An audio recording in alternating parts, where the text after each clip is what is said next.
السلام علیکم ناظرین، لرن آن لائن ود فیضان خان کی اس محفل میں آپ سبھی کا استقبال ہے۔ افسانہ سلیقے سے لکھا جائے تو شاعری جیسا مزہ دیتا ہے اور ایک ایک جملہ دل میں اترتا محسوس ہوتا ہے۔ مزید جاننے سمجھنے کا اشتیاق پیدا ہوتا ہے، ذوق و شوق میں بتدریج اضافہ ہوتا ہے، پھر اسی کیفیت کے ساتھ افسانہ تمام ہو جاتا ہے۔ تلاش کیجئے محترمہ فرزانہ اعجاز کے افسانوں میں ایسی ہی خوبیاں اور صفات۔ السلام علیکم۔ آج ہم آپ کو ایک اسٹوری سنا رہے ہیں جس کا عنوان ہے شرارہ۔ شرارہ مطلب آگ کا شعلہ۔ شامی کا تعلق ملک کے دور دراز کے غریب خاندان سے تھا۔ اس کے کاندھوں پر ماں اور 2 بہنوں کا بوجھ تھا۔ جب اس کے والد کا انتقال ہوا تو شامی انٹرمیڈیٹ میں زیر تعلیم تھا۔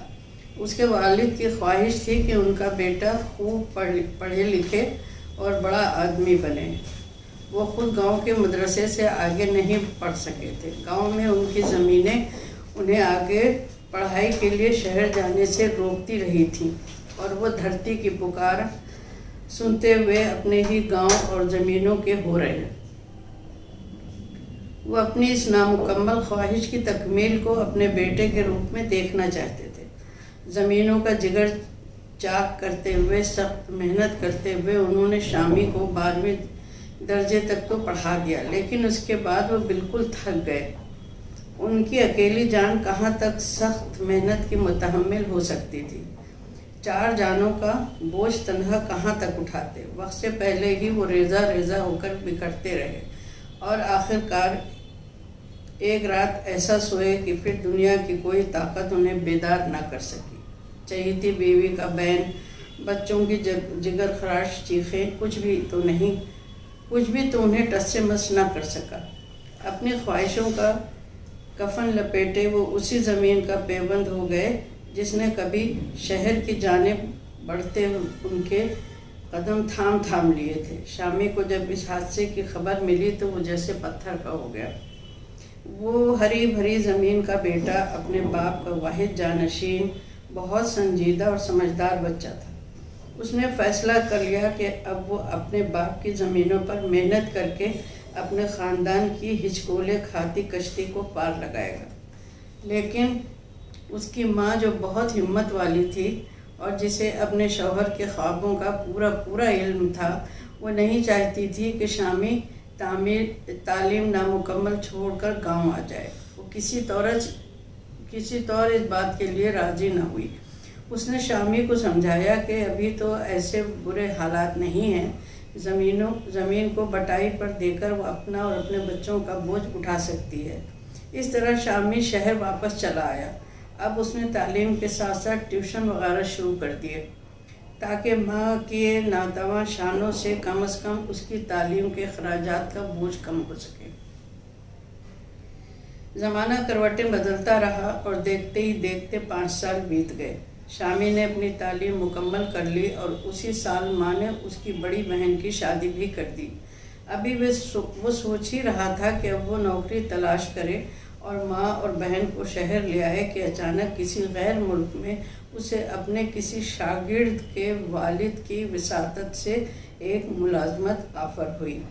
ماں نے پھر دل پر پتھر رکھ لیا اور شامی کے شاندار مستقبل کے لیے اسے جانے کی اجازت دے دی۔ وہ سمجھدار عورت تھی اور جانتی تھی کہ زندگی میں صرف ایک بار انسان کو سنہرا موقع میسر آتا ہے، اسی لیے وہ اپنے بچے کی راہ میں مزاحم نہیں ہونا چاہتی تھی۔ شامی خوبصورت، محنتی اور ایماندار شخص تھا۔ جلد ہی اپنے مالک سے اس کے گھریلو تعلقات قائم ہو گئے۔ اکثر اس کا مالک اس کو گھر بھی بلا لیتا اور کبھی کبھار اس کے گھریلو حالات بھی دریافت کر لیتا تھا۔ دراصل کئی پشت پہلے اس کے مالک کے آباء و اجداد بھی شامی کے ملک سے آ کر یہاں آباد ہو گئے تھے۔ اس نے تھوڑی سی تعلیم بھی شامی کے ملک میں رہ کر حاصل کی تھی۔ اسے شامی کی مادری زبان بھی لکھنا پڑھنا آتی تھی۔ شاید یہی وجوہات تھیں جو شامی کو اپنے قریب محسوس کرنے لگا تھا۔ ویسے بھی شامی جیسے محنتی اور ایماندار